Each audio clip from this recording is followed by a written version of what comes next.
Voici l'interface principale du ColorMonkey Photo. Un seul bouton suffit pour faire concorder les couleurs de l'écran et celles de l'imprimante. Un environnement couleur correctement étalonné commence par une reproduction fidèle des couleurs à l'écran. Le ColorMonkey contrôle et ajuste automatiquement votre écran pour une configuration optimum de la luminance, de la température de couleur et des détails des hautes lumières et des ombres. Ce contrôle automatique s'effectue grâce à un protocole de communication standard supporté par la plupart des cartes vidéo et écrans récents. La première fois que vous créez le profil de votre écran, le ColorMonkey tentera de communiquer avec lui au moyen de ses commandes. Si votre combinaison carte vidéo écran répond à ces commandes, le ColorMonkey contrôlera et optimisera automatiquement votre écran avant de le caractériser et de créer le profil ICC. Si votre combinaison de périphériques ne répond pas à cette communication, le ColorMonkey vous demandera peut-être de procéder manuellement à un ajustement optimum de la luminosité de votre écran. Ce n'est pas très compliqué et le ColorMonkey vous guidera à travers toutes les étapes. Bon, allons-y.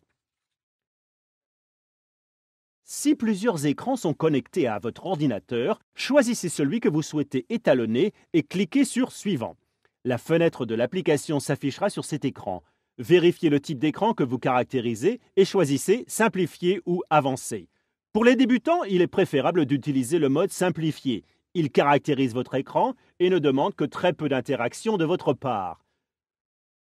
Le mode avancé convient à ceux qui ont plus d'expérience ou qui demandent plus de précision. Le mode avancé permet d'optimiser la luminosité et le contraste de votre écran. La plupart des écrans modernes possèdent ces commandes et, sans un outil comme le ColorMonkey, il peut être difficile de savoir comment les ajuster. Il y a plusieurs raisons d'optimiser la luminosité et le contraste avant de créer un profil. Tout d'abord, l'écran doit être ajusté pour avoir de bons détails dans les hautes lumières et les ombres, tout en maintenant un niveau de luminosité acceptable dans des conditions de visualisation normales. Cette optimisation permet d'obtenir une meilleure concordance entre plusieurs écrans d'un ordinateur ou ceux du même groupe de travail. Si vous activez l'option Luminance, ColorMonkey optimise l'écran en fonction des conditions d'éclairage de votre environnement de travail. Le point blanc cible se rapporte à la couleur et l'intensité du blanc d'un appareil. Les normes varient selon les industries et les régions. Si vous n'êtes pas certain de la norme, laissez-le sur défaut. Afin de maintenir l'uniformité des mesures, le ColorMonkey doit d'abord s'étalonner lui-même.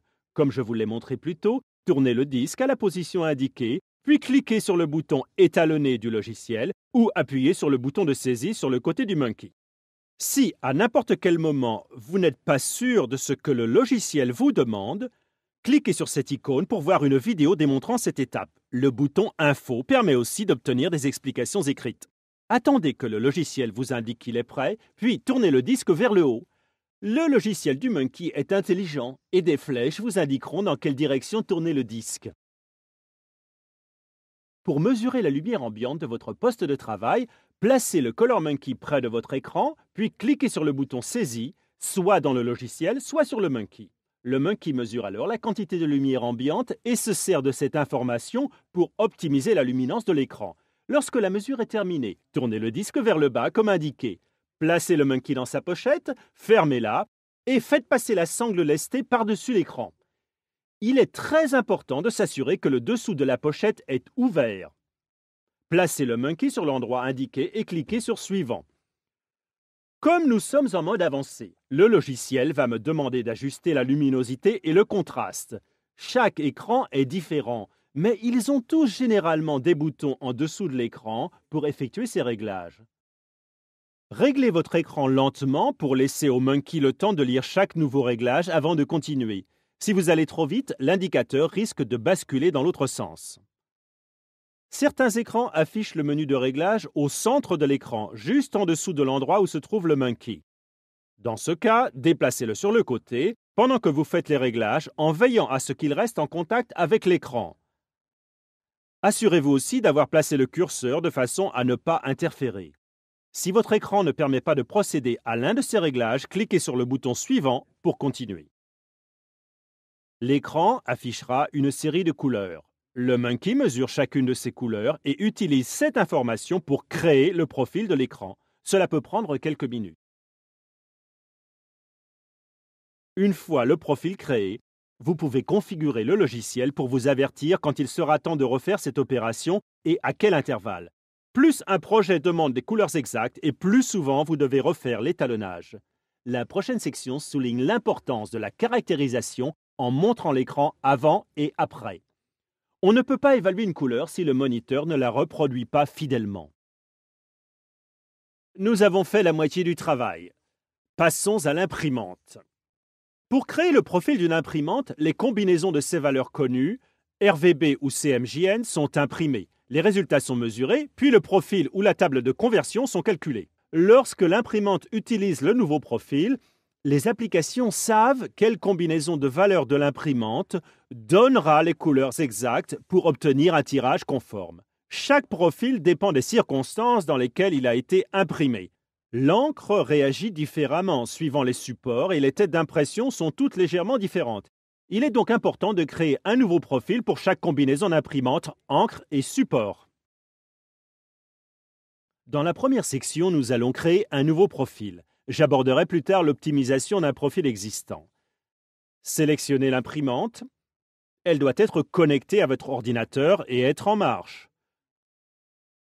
Le Color Monkey est intelligent. Il reconnaît automatiquement le type d'imprimante que vous avez sélectionné et il choisit la charte correspondante. Comme nous l'avons vu, un profil n'est valable que pour le type de papier sur lequel il est imprimé.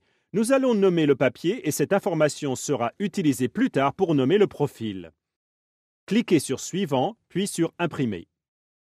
J'aimerais parler des réglages de l'imprimante. Il y a de nombreux types d'imprimantes qui utilisent divers types de logiciels. Nous ne pouvons pas toutes les examiner ici. Disons simplement ceci. Tout d'abord, la gestion de la couleur doit être désactivée et les réglages utilisés pour imprimer la cible doivent être les mêmes que pour l'impression des fichiers. L'important est d'être cohérent. Commencez par sélectionner le type de support sur lequel vous allez imprimer. Avec une Epson, vous le sélectionnez à partir du menu déroulant « Type de support » dans « Paramètres d'impression ». Ensuite, les réglages couleurs automatiques sont désactivés. Ils peuvent avoir des noms comme PhotoFix ou Real Life Technology. Ici, c'est automatique. Et il doit être désactivé. Veillez également à sélectionner la qualité et la résolution d'impression que vous utilisez habituellement. C'est lors de l'impression que vous appliquerez la gestion de la couleur dans vos applications, pas dans le pilote. Donc, dans le pilote Epson, je désactive la gestion de la couleur dans le menu déroulant « Gestion des couleurs de l'imprimante » pour éviter de créer des conflits. Une fois que vous avez le profil, utilisez les mêmes réglages chaque fois que vous imprimez. Cliquez sur Suivant. Pour le profil d'une imprimante jet d'encre, la cible doit être complètement sèche avant de la lire.